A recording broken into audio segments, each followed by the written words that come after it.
নমস্কার everyone, welcome to Joy talk by Shri. বলা হয় ভারতবর্ষে প্রায় 6,48,000-এরও বেশি মন্দির ছড়িয়ে ছিটিয়ে আছে, আর আছে 51টি দেবীপীঠ এবং 4টি বিশেষ ধাম। এই 4টি ধামকে যদি কেউ একেবারে দর্শন করে, বলা হয় তার সমস্ত জীবনের পাপ ও কর্ম মুক্ত হয় এবং তাকে আর এই ধরাতলে ফিরে আসতে হয় না। ভারতবর্ষ সনাতন ধর্মের দেশ, আর সনাতন ধর্ম আমাদেরকে কি শেখায়? সনাতন ধর্ম আমাদেরকে প্রশ্ন করা শেখায়। যে কোনো বিষয় আপনার মনে প্রশ্ন এলে আপনি এই ধর্মের কাছ থেকে একমাত্র প্রশ্ন করতে পারেন এবং সমস্ত উত্তর আপনি পেতে পারেন, যেটি অন্য কোনো ধর্মের বা অন্য কোনো রিলিজিয়াস বা অন্য কোনো ফেথ বা অন্য কোনো প্র্যাকটিসে করা হয় না। একমাত্র সনাতন ধর্মে আপনি যে কোনো প্রশ্ন এবং যে কোনো উত্তর পেতে পারেন। কিন্তু তাহলে এই সনাতন ধর্মের দেশে 4টি ধামের মধ্যে সব থেকে বিশেষ একটি ধাম উড়িষ্যায় অবস্থিত পুরীতে জগন্নাথ ধাম। সেই জগন্নাথ ধামে ভারতবর্ষের প্রধানমন্ত্রীকে ঢুকতে দেওয়া হয়নি। আপনারা হয়তো অনেকেই এই কাহিনী জানেন বা অনেকে জানেন না। যারা জানেন না তাদেরকে বলবো, আজকের পডকাস্ট কিন্তু একদম মিস করবেন না। আপনারা যদি প্রথমবার আমার চ্যানেল দেখছেন তাহলে অবশ্যই সাবস্ক্রাইব করবেন, লাইক করবেন এবং কমেন্ট সেকশনে জানাবেন আমার পডকাস্ট সম্পর্কে বা আমার চ্যানেল সম্পর্কে। তাহলে চলুন আজকে জেনে নিই যে কি এমন হয়েছিল সেদিনকে ভারতবর্ষের সর্বোচ্চ নাগরিক প্রধানমন্ত্রীকে এই মন্দিরে ঢুকতে দিতে হয়নি বা ঢুকতে দিতে বাধা দেওয়া হয়, জানবো। কিন্তু তার আগে জানবো এই ধামের 5টি বিশেষ অলৌকিক কাহিনী। ভারতবর্ষের 4টি ধাম, উত্তরে বদ্রীনাথ, পূর্বে জগন্নাথ, দক্ষিণে রামেশ্বরম এবং পশ্চিমে দ্বারকানাথ। এই 4টি ধামের মধ্যে উড়িষ্যায় অবস্থিত পুরীতে জগন্নাথ ধামের অলৌকিক কাহিনী শেষ নেই। আজকে আমরা 5টি বিশেষ অলৌকিক কাহিনী এই মন্দিরে জানব। প্রথমত, জগন্নাথ মন্দিরের পতাকাটি সবসময় হাওয়ার বিপরীতেই ওড়ে, অর্থাৎ কিনা যেদিকে হাওয়া দেয় জগন্নাথ মন্দিরের এই পতাকা ঠিক তার বিপরীত দিকেই ওড়ে। কোনো সায়েন্স, কোনো বিজ্ঞান আজ পর্যন্ত এটি অনুধাবন করে উঠতে পারেনি যে কি করে একটি পতাকা হাওয়ার উল্টো দিকে উঠতে পারে। দ্বিতীয়ত, এই মন্দিরটি সমুদ্রের একদমই পাশে অবস্থিত, অর্থাৎ সমুদ্র তল থেকে মন্দিরের দূরত্ব একদমই হাঁটা পথে। অথচ যখনই কেউ এই মন্দিরের ভেতরে প্রবেশ করে তখন আর সমুদ্রের গর্জন কেউ শুনতে পারে না, কিন্তু মন্দিরের বাইরে যখনই কেউ পা রাখে তখনই আবার সমুদ্রের গর্জন শোনা যায়। তৃতীয়ত, ভোগের রন্ধন প্রণালী।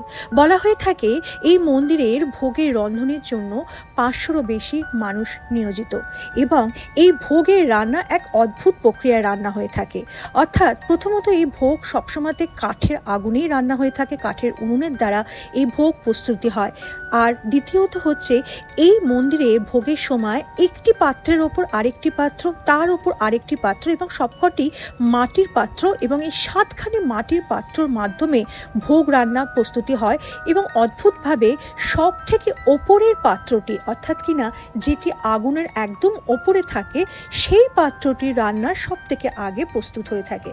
চতুর্থ, এই মন্দিরের ওপরে নো ফ্লাইং জোন, অর্থাৎ কোনো রকম ফ্লাইট, চপার, হেলিকপ্টার, এমনকি পশু পাখি কেউ এই মন্দিরের ওপর দিয়ে ঘোরাঘুরি করে না। পাখিদের তো কখনোই আমরা দিক নির্দেশ করে দিতে পারি না, কিন্তু কোনো পাখি এই মন্দিরের ওপর দিয়ে ওড়ে না।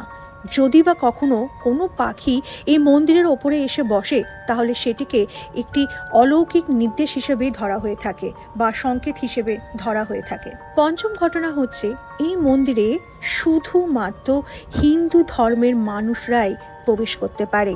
হিন্দু ধর্মের মানুষ ছাড়া অন্য কোনো ধর্মের মানুষ এই মন্দিরে প্রবেশে নিষেধ আছে। সালটি ছিল 1984 সাল। তৎকালীন প্রধানমন্ত্রী ইন্দিরা গান্ধী, তিনি উড়িষ্যার পুরীতে জগন্নাথ মন্দিরে, জগন্নাথ ধামে জগন্নাথকে দর্শনে আসেন, কিন্তু তাকে এই মন্দিরে ঢুকতে দিতে বাধা দেওয়া হয়, তাকে এই মন্দিরে প্রবেশ করতে দেওয়া হয় না। খুব অদ্ভুত ব্যাপার, প্রধানমন্ত্রী ভারতবর্ষের, তাকে এই ধর্ম অনুযায়ী কেন এখানে ঢুকতে দেওয়া হয়নি?